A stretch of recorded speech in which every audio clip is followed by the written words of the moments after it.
HTV Urdu, एक नई सुबह का आगाज। आदाब नाजरीन, STV उर्दू पर आज की ख़ास खबरों के साथ मैं हूं नफीस अंजुम। आइए नज़र डालते हैं सबसे पहले सुर्खियों पर। नेपाल और सरहदी इलाकों में मुसलसल बारिश की वजह से बागमती नदी के पानी की सतह में हुआ इजाफा। शिवहर मोतिहारी मेन रोड बड़ी गाड़ियों के लिए फिलहाल बंद। नेपाल में शदीद बारिश के बाद शुमाली बिहार के सरहदी अजला में सैलाब का खतरा मंडराया। मशरकी चंपारण के DM और SP ने गंडक नदी की सतह का लिया जायजा। मगरबी चंपारण के मझौलिया पुलिस स्टेशन अहाते में नए कानून के बारे में लोगों को दी जानकारी। अब कत्ल के मुकदमात में दफ़ा 302 की जगह लगाई जाएगी दफ़ा 103। मोतिहारी में 13 साला लड़की दरिंदों के जुल्म का बन गई निशाना। लाश 12 दिनों बाद तालाब से हुआ बरामद। ब्लॉक कुक्स एसोसिएशन ने स्कूल में मिड डे मील फ्राहम करने वाली NGO के खिलाफ किया एहतजाजी मुजाहरा। मोदी हुकूमत के ऊपर मसले को नज़रअंदाज करने का लगाया इल्ज़ाम। मझौलिया पुलिस ने बरसों से मफरूर मुलजिम के घर पर चस्पा किया इश्तेहार। मुकर्ररा वक्त में खुद सुपुर्दगी नहीं की तो कर ली जाएगी जायदाद की जब्ती। मोतिहारी जिला काउंसलर सुरेश यादव के कत्ल केस में पुलिस ने साजिशी रमेश महतो को किया गिरफ्तार। सुरेश यादव कत्ल केस में हुई ये तीसरी गिरफ्तारी।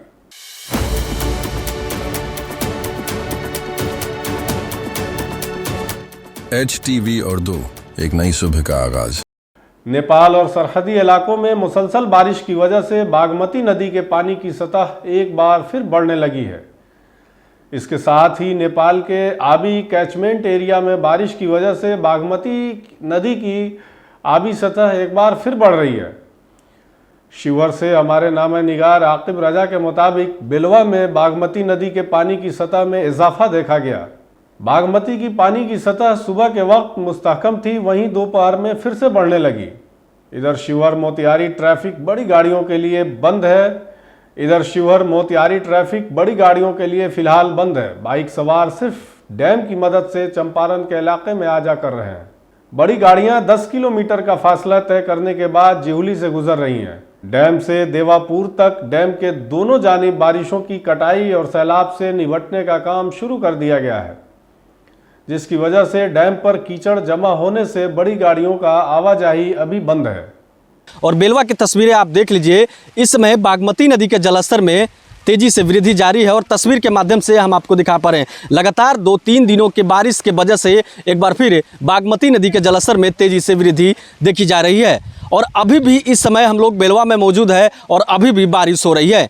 नेपाल के तराई इलाकों में बारिश के वजह से एक बार फिर बागमती नदी का जलस्तर बढ़ने लगा है। और तस्वीर के माध्यम से आप पीछे देख सकते हैं, ये बेलवा का मुख्य धार है और यहीं से बागमती का पानी निकलता है, जहां से डुब्बा घाट तमाम क्षेत्रों में यहीं से अगर बाढ़ आती है तो पानी फैलता है। तस्वीर के माध्यम से आप देख लीजिए कि इस समय बारिश के साथ बागमती का जलस्तर भी बढ़ने लगा है। नेपाल के द्वारा आज अलर्ट भी जारी किया गया है कि बागमती का जो पानी है वो बढ़ने की संभावना जताई जा रही है। मौसम भी इस समय खराब हो चला है, क्योंकि तस्वीर के माध्यम से आप देख सकते हैं और यहीं से सबसे ज़्यादा बाढ़ का पानी आता था। और हमारे कैमरामैन आपको दिखाएंगे इधर की तस्वीर कि बाढ़ का पानी आने की वजह से सबसे ज़्यादा नरकटिया बेलवा गांव को नुकसान होता था। मगर ये 3 किलोमीटर का तटबंध होने की वजह से कहीं ना कहीं इस समय नरकटिया बेलवा के लोग राहत महसूस कर रहे हैं। तो हल्के से बाढ़ में नरकटिया बेलवा गांव को बाढ़ का सामना करना पड़ता था। नेपाल में शदीद बारिश के बाद शुमाली बिहार के सरहदी अजला में सैलाब का खतरा मंडराने लगा है। हालांकि खबर है कि गंडक नदी के पानी की सतह तेजी से खतरे के निशान की तरफ बढ़ रही है। नदी के पानी की सतह बढ़ने की वजह से गोपालगंज और मशरकी चंपारण अजला में सैलाब का इम्कान है। मशरकी चंपारण की तरफ से डुमरिया घाट पुल के करीब गंडक नदी के बढ़ते हुए पानी की सतह का आज मशरकी चंपारण के जिला मजिस्ट्रेट सौरभ जोरवाल और पुलिस सुपरिटेंडेंट कांतेश कुमार मिश्रा ने मुआयना किया। Sangrampur circle officer, block panchayat Raj officer और पंचायत सतह के तमाम अहलकार मुआयना के वक्त मौजूद थे। इस मौके पर जिला मजिस्ट्रेट ने मुमकिना सैलाब की तैयारियों के बारे में सर्किल ऑफिसर से तफसीली जानकारी हासिल की और तमाम ज़रूरी हिदायत दी गई। जिला मजिस्ट्रेट ने कहा कि सैलाब से मुतासरा लोगों की ताज़ा तरीन फहरिस्त जल्द अज जल्द तैयार कर ली जाए। हम शनाख्तशुदा पनाह गाहों पर ज़रूरी पाबंदी, हम शनाख्तशुदा पनाह गाहों पर ज़रूरी बुनियादी सहूलियात जैसे पीने के पानी, बैतुल खुला लाइट्स वगैरह का मुनासिब इंतज़ाम यकीनी बनाएंगे। सैलाब से मुतासरा अफराद के लिए कम्युनिटी किचन को बेहतर तरीके से चलाने के लिए तमाम ज़रूरी हिदायत दी गई। मुनासिब तादाद में कश्तियों, मल्लाहों की फहरिस्त और गोताखोरों के मोबाइल नंबर की दस्तयाबी को बरकरार रखने की हिदायत भी दी गई। पूरे मुल्क में 1 जुलाई से नाफिज नए कानून को लेकर पुलिस इंस्पेक्टर सुनील कुमार और मझौलिया पुलिस स्टेशन के सदर अखिलेश कुमार मिश्रा ने मुश्तरका तौर पर मगरबी चंपारण के मझौलिया पुलिस स्टेशन कम्प्लेक्स में मौजूद लोगों को नए कानून के बारे में बताया। उन्होंने कहा कि एक तरफ पुलिस को 60 से 90 दिन के अंदर चार्जशीट दाखिल कर देना होता है, तो दूसरी तरफ मुअज़्ज़ज़ अदालत के लिए 6 माह के अंदर शिकायत कुनिंदा को इंसाफ देना लाजमी हो गया है। आगे उन्होंने बताया कि अब पुलिस स्टेशन आकर ऑनलाइन दरखास्त देना होगा और कानून में तब्दीली के मुताबिक दफ़ा 302 को 103, 307 को 109 के नाम से जाना जाएगा।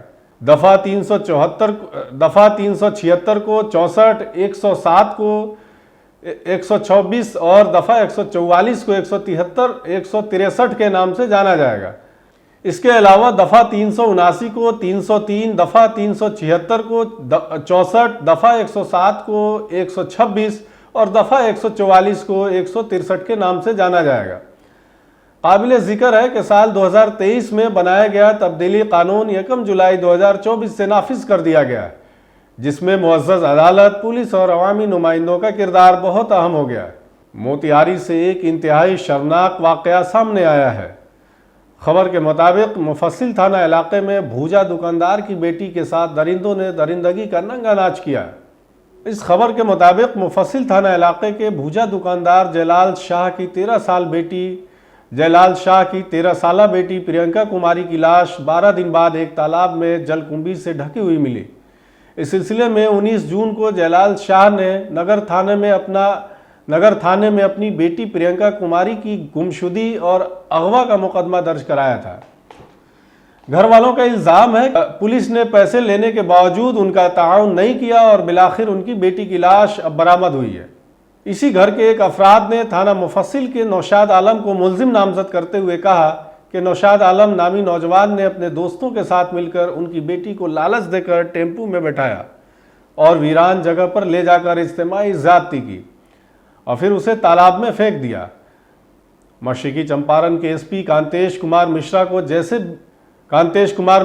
जैसे इस खबर का इल्म हुआ, उन्होंने एसआईटी टीम तश्कील की और 2 लोगों की शनाख्त की और जल्द अज जल्द उनकी गिरफ्तारी का हुक्म दिया। एसपी का कहना था कि 13 साला लड़की की लाश मिली है, ताहम तहकीकाती रिपोर्ट के बाद ही इस बात की तस्दीक हो सकेगी कि ये ज़्यादती का मामला है या फिर कुछ और है। आगे एसपी ने कहा कि इस मामले में जो भी कसूरवार हैं वह किसी भी हाल में बख्शे नहीं जाएंगे। मुफस्सिल थाना के अंतर्गत ये 100 बरामद हुआ था पिछले सप्ताह और इसमें जो अनुसंधान में बातें प्रकाश में आई हैं कि पूर्व में इस संबंध में नगर थाना में गुमशुदगी का मामला दर्ज हुआ था। अभी तक की जांच पड़ताल में 2 आरोपियों की इसमें पहचान हुई है और एसआईटी का गठन किया गया है हमारे स्तर से और बहुत जल्द इसकी गिरफ्तारी की जाएगी। इसमें किसी की गिरफ्तारी हुई? इस संबंध में मुझे जानकारी हमको नहीं है, लेकिन इसमें 2 अभियुक्तों की गिरफ्तारी के लिए हम लोग प्रयासरत हैं। सर, गैंगरेप कर हत्या की बात हत्या तो हुई है निश्चित रूप से, लेकिन उसके संबंध में पुष्टि मेडिकल रिपोर्ट और फॉरेंसिक रिपोर्ट के बाद ही उसकी पुष्टि हो पाएगी। मोतिहारी के सुगौली में ब्लॉक कुक्स एसोसिएशन ने स्टेट कुक्स एसोसिएशन के ज़ेरे तमाम आज बीआरसी के दफ्तर पर एहतजाज किया और एनजीओ के जरिए स्कूलों में मिड डे मील की फ्राहमी के खिलाफ एहतजाज करते हुए पुतला भी जलाया। इस बारे में तंजीम ने एक प्रेस रिलीज जारी करते हुए कहा कि जब से मिड डे मील शुरू हुआ है बावर्ची खाना पका रहा है और पेश कर रहा है, लेकिन साल 2016 में इस इलाके में पहली बार एनजीओ के जरिए सर्विस शुरू की गई। तंजीम ने एनजीओ के ऊपर गैर मायारी खुराक फराहम करने का इल्ज़ाम लगाया। उसके अलावा खाने में छिपकलियों और दीगर जहरीली मखलूक़ात की वजह से आए रोज़ बच्चों के बीमार होने की खबरें आती रहती हैं। इल्ज़ाम यह भी है कि एनजीओ हिफाजती मायारात पर भी तवज्जो नहीं देती हैं। जिसका सबूत सुगौली का बंगरा बॉयलर फटने का वाकया है। लेकिन हुकूमत एक बार फिर जुलाई 2024 से पूरे बिहार में मरकजी बावर्ची खाने के निज़ाम को बहाल करने का शोर मचा रही है। दूसरी बात यह है कि बिहार हुकूमत दीगर एजाजी कारकुनों के एजाजिया में मुसलसल इजाफा कर रही है। गुज़श्ता 20 सालों में बावर्चियों का एजाजिया सिर्फ 1650 रुपये तक ही पहुंच पाया है। मोदी सरकार ने तो आज तक इस पर गौर तक नहीं किया। बिहार स्टेट स्कूल कुक्स एसोसिएशन के जिला सेक्रेटरी दिनेश कुशवाहा क्या कुछ कह रहे हैं, आइए सुनते हैं। पता चली कि सुगौली में मिड डे मील एजेंसी के द्वारा, एनजीओ के द्वारा वितरण 1 जुलाई से होगी। आज हमने पूरे यहाँ आकर कैंप किया, कहीं कोई सूचना नहीं मिला है कि एनजीओ जाएगा, लेकिन बगल में ही, इधर तो दक्षिणी साइड में बंगरा बना था, एक साथ 9 रसोईया की चित्रे उड़ गया। अब उत्तरी साइड सुगौली की फिर चित्रा उड़ाने के लिए तैयारी में सरकार है। और नीतीश जी, हम लोगों ने आगाह भी किया था रसोईया को और तमाम स्कीम वर्कर और ठेका तमाम मानदेय कर्मी को कि अगर मोदी जी तीसरा टर्म आ गए तो अब की बार खैर नहीं होगी। सरकार बने हुए 1 महीना नहीं हुआ, हमला, पहले तो हमला मोदी जी ने जो प्राइवेट जो पीएफ ईएसआई मजदूरों को जो देने का जो एग्रीमेंट था उसको छूट देकर उन्होंने किया, जिसका हम लोगों ने विरोध किया। और दूसरा हमला मिड डे मील वर्कर पर है। एएसआई बीरबल यादव ने मगरबी चंपारण जिला के मझौलिया थाना इलाके के बैठनिया भानाचक पंचायत के वार्ड नंबर 13 के रिहायशी राजकुमार गिरी के घर पर खुद सुपुर्दगी का इश्तेहार चिपकाया है। इस बारे में जानकारी देते हुए पुलिस थाना सदर अखिलेश कुमार मिश्रा ने बताया कि राजकुमार गिरी पर लौरैया थाने में एनडीपीएस के तहत मुंशियात की स्मगलिंग का इल्ज़ाम है और वह बरसों से मफरूर चल रहा है।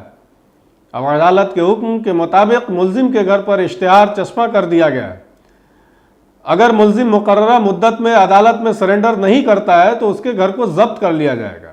हाल ही में पुलिस ने जिला काउंसलर सुरेश यादव को गोली मारकर हलाक करने के मामले में एक साजिशी रमेश महतो को गिरफ्तार किया है। नगर पुलिस थाना ने मज़कूरा मुजरिम को बंजरिया इलाके से गिरफ्तार किया है। काबिल जिक्र है कि इस कत्ल में बुनियादी तौर पर 4 अफराद मुलविस थे, जिनमें से 2 को पहले ही इस्लाह समेत गिरफ्तार किया जा चुका है। अब ये तीसरी गिरफ्तारी हुई है। इस सूरत हाल में पुलिस साइंसी तहकीक के बाद ही मुजरिमों को गिरफ्तार कर रही है। बताते चले कि पुलिस को खुफिया इत्तला मिली थी कि रमेश महतो कहीं भागने का मंसूबा बना रहा है, जिसके बाद पुलिस ने फौरी तौर से छापा मारकर रमेश महतो को गिरफ्तार कर लिया। आज के लिए बस इतना ही। तमाम तरह की खबरों और इंटरव्यूज़ के लिए देखते रहें ST World।